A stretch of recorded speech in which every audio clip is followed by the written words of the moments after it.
on se retrouve aujourd'hui pour un nouveau tutoriel. On se retrouve pour un tutoriel Gelix court. Donc dans cette vidéo, je vais vous montrer comment raccourcir des capsules Gelix convenablement. Je vous disais dans une FAQ et voire dans d'autres tutoriels qu'il était possible de raccourcir. Je vous ai même précisé que c'était possible à condition de raccourcir de quelques millimètres. Mais vous allez voir que dans cette vidéo, je raccourcis quand même pas mal, plus de la moitié de la capsule. Et pourtant, le rendu est nickel et la tenue de la pose n'est pas impactée. Je me suis rendu compte par la suite, puisque c'est vrai que je raccourcissais très peu les capsules Gelix. En général, mes clientes et moi-même, on a tendance à les vouloir longs, donc on laisse la longueur de base des capsules. Mais c'est vrai que là, j'ai de plus en plus de demandes pour les raccourcir. D'ailleurs, bon, par la suite, je me suis acheté des capsules Gelix plus courtes. C'est plus judicieux, mais cette vidéo est pour vous si vous avez que des capsules longues et que vous souhaitez les raccourcir par moment selon les demandes. Je désinfecte les mains, je repousse les cuticules, je prépare bien l'ongle naturel. Donc là, je fais les ongles de ma mère. Donc je dégage bien ses cuticules. Faut savoir qu'elle a les ongles durs, les cuticules, la peau très sèche. Donc voilà, je fais en fonction. Donc mon embout bleu est parfait pour repousser les cuticules. Je fais bien en reverse et en forward de chaque côté de la cuticule pour bien dégager, repousser le tout. Je vous le répète souvent, mais je le dis pour les nouveaux arrivants, le fait de repousser les cuticules va vous permettre de faire la matière artificielle, donc les produits, le gel, le vernis, accrochés à l'ongle naturel et non pas à la peau morte. On ne veut pas mettre des produits sur la peau morte, on veut les mettre sur l'ongle naturel, donc faire une pose d'ongle. Je vous dis ça tout simplement parce qu'en débutant, on ne fait pas forcément attention aux cuticules et pourtant c'est ce qui cause des problèmes de décollement. Quand je dis décollement, c'est tout simplement le faux ongle, la pose d'ongle qui se décolle partiellement ou entièrement de l'ongle naturel. C'est pas ce qu'on veut du tout, on veut que la pose tienne plusieurs semaines, c'est pourquoi en général on se tourne vers les poses en gel, les poses en capsule, etc. Vous pouvez le faire manuellement dans un premier temps et ensuite passer à la ponceuse quand vous serez à l'aise manuellement. Il est vrai qu'à la ponceuse, on est plus précis, surtout pour le limage de l'ongle naturel près de cette zone. C'est l'étape qui vient par la suite, il faudra limer l'ongle naturel après avoir repoussé les cuticules pour retirer la brillance de l'ongle naturel. L'ongle doit être déshydraté et donc mat. Pour le limage de l'ongle naturel, vous devez utiliser un grain doux. Ne limez absolument pas avec un gros grain sur l'ongle naturel. Vous ne devez pas l'abîmer, surtout pas.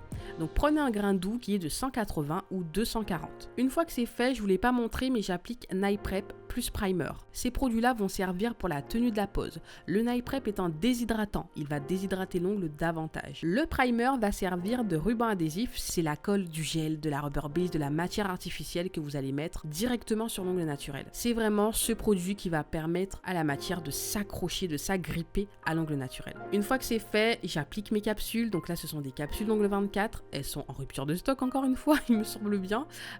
Donc voilà, mais quoi qu'il en soit, la vidéo qui arrive juste après celle-ci, vendredi prochain, concerne un haul où je vous montre mes nouvelles acquisitions. Donc activez la cloche de notification pour ne pas manquer ça. Donc je prends ma rubber base clear de Beauty Distribution, c'est ce que j'utilise en ce moment. Vous connaissez mes rubber base chouchou, je vous montre au fur et à mesure des tutoriels. Je vous ferai un comparatif par la suite. C'est vrai que je vous avais promis une vidéo comparative entre les rubber base pour la pose américaine, mais là j'ai de plus en plus de rubber base à tester de marques différentes. J'attends de tout tester, de bien tester surtout, avant de vous en parler. En tout cas, celle-ci, je vous ai fait les mises à jour au fur et à mesure. C'est pour ça qu'il ne faut pas manquer les tutoriels, même si le design en particulier ne vous plaît pas. Je vous donne toujours des astuces au moment de la pose, avant de mettre la couleur, les strass, etc. Une vidéo arrive très prochainement, c'est pour ça que je ne vous précise pas exactement ce que je fais, surtout que j'en parle dans plein de tutoriels, concernant les 7 erreurs à éviter au niveau de la pose américaine. Donc cette vidéo va énormément vous aider et elle arrive prochainement. Donc pareil, abonnez-vous pour ne pas manquer ça. Donc vous avez vu que j'ai poncé l'intérieur de la capsule, comme je vous l'ai dit. Pour certaines rubber bases, il est mieux de limer l'intérieur pour que ça accroche nickel, que ça accroche beaucoup mieux, que ça tienne les 3 semaines prévues, voire plus. J'ai appliqué ma rubber base à l'intérieur, j'ai collé la capsule convenablement. Pareil, dans la vidéo des 7 erreurs à ne pas faire,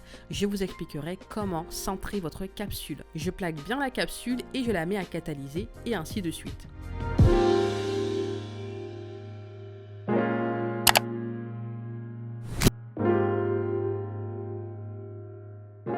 Une fois que tout est nickel, il est temps de raccourcir, de couper la longueur à la longueur qu'on souhaite, tout simplement. Donc là, comme je vous l'ai dit au début, je vais raccourcir plus de la moitié, donc vous allez voir que c'est tout à fait possible. Je pensais que le bombé ne serait pas du tout le même, mais en fait les capsules ont été tellement bien faites, elles ont été faites de telle sorte que peu importe la longueur que vous faites, le bombé s'adapte parfaitement. Donc franchement, vous allez voir que pour cette longueur-là, le bombé n'est pas trop vers le bord libre. Il reste moderne, principalement situé près des cuticules. Voilà, donc c'est totalement possible. Ce que je fais, c'est que là, je n'avais pas de guillotine, de coupe-capsule. Je vous recommande aussi, si vous l'avez, mais pour ma part, j'avais un coupe-ongle. Donc vous voyez par la même occasion comment faire si vous n'avez pas de coupe-capsule également. Je coupe à chaque extrémité. Donc gauche et droite, je clipse de chaque côté et donc ça se coupe parfaitement.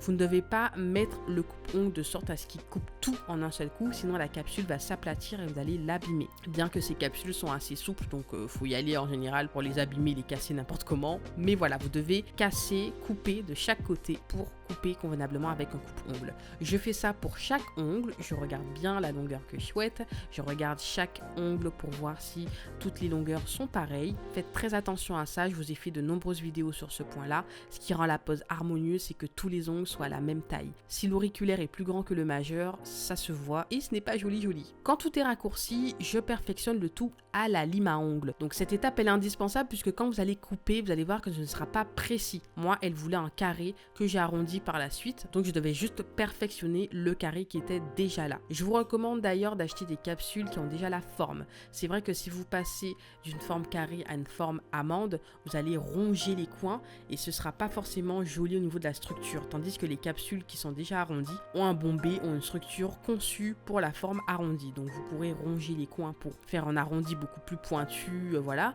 Ce ne sera pas pareil que de passer d'un carré à par exemple un stiletto, donc faites attention à ce point parce que c'est vrai que je faisais cette erreur en débutant. Je perfectionne bien mon carré, je vous ai fait une vidéo sur les différentes formes d'ongles, je prépare quelque chose également qui va définitivement vous permettre de faire de jolies formes, voilà, puisque au début c'est très compliqué, mais une fois que vous comprenez, en fait c'est très mental, c'est vraiment un travail de mémoire, de mémorisation, de visualisation. Une fois que j'ai perfectionné la forme, que j'ai bien fait le carré, cette étape comme je vous l'ai dit elle est indispensable puisque quand vous allez couper vous allez avoir une belle forme mais pas nette, pas précise, donc vous devez passer par cette étape pour venir faire ce travail de précision. Quand c'est fait, je m'occupe du dessus, de la surface de l'ongle, donc je matifie la surface pour retirer le brillant de la capsule.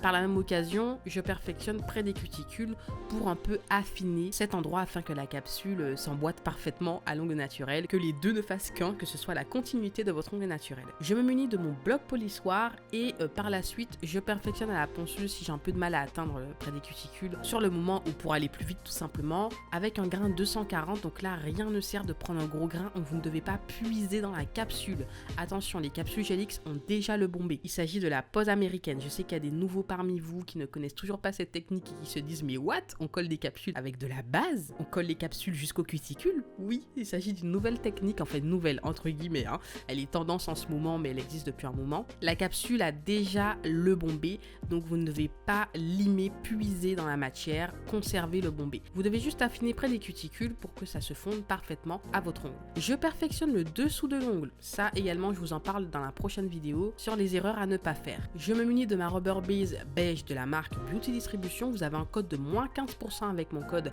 MJJ15. Je vous mets les références en barre d'informations et j'applique sur quelques doigts répartis en 2 couches. Vous pouvez en appliquer 3 mais vous devez répartir la matière stratégiquement de sorte à ce que la capsule ne soit pas épaisse. Rappelez-vous, je vous l'explique dans mon cours sur le limage, le rendu doit être fin visuellement mais vous devez solidifier, conserver la solidité pour le coup, pour la pose américaine de la capsule. Donc vous devez être conscient des zones à cibler, des zones à éviter, voilà, ça doit être vraiment stratégique.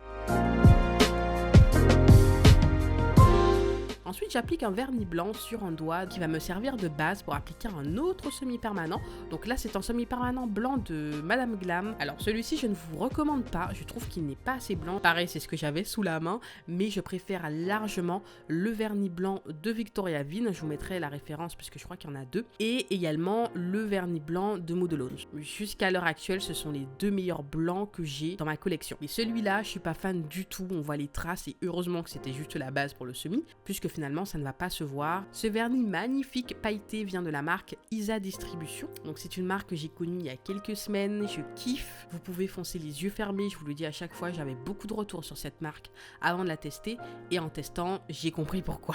Sincèrement, c'est que des retours positifs et ça en vaut le détour. Je n'ai pas pu trouver un tel vernis dans d'autres marques, donc vraiment ce que j'apprécie avec cette marque, c'est que elle se démarque des autres, que ce soit au niveau des teintes, des acrygels, de plein de choses. On retrouve des choses qu'on ne retrouve pas ailleurs. C'est C'est très recherché, c'est très original, j'aime beaucoup. Je vous mets le lien du site en barre d'infos et je vous laisse aller voir ça après la vidéo. Ensuite, j'ai eu comme idée de faire un baby boomer avec ce vernis. Donc je n'ai pas appliqué cette fois-ci la base blanche qui fait que le baby boomer sera un peu plus doux, le blanc sera moins marqué. Mais voilà, j'ai trouvé ça sympa de faire un baby boomer avec ce vernis là, c'est très original. Donc le baby boomer sur capsule Gelix n'a plus de secret pour vous. En tout cas avec la rubber base et la technique au pinceau, vous appliquez la couleur, le premier semi-permanent au niveau du bord libre, vous dégradez un maximum jusqu'à la hauteur souhaitée, vous mettez à catalyser et là vient le moment d'appliquer la rubber base beige ou alors la couleur que vous souhaitez et je l'applique des cuticules jusqu'au dégradé et je dégrade de la même façon avec le même pinceau sur la première couleur que j'ai appliquée. Donc cette technique au début elle est particulière, ce n'est pas évident,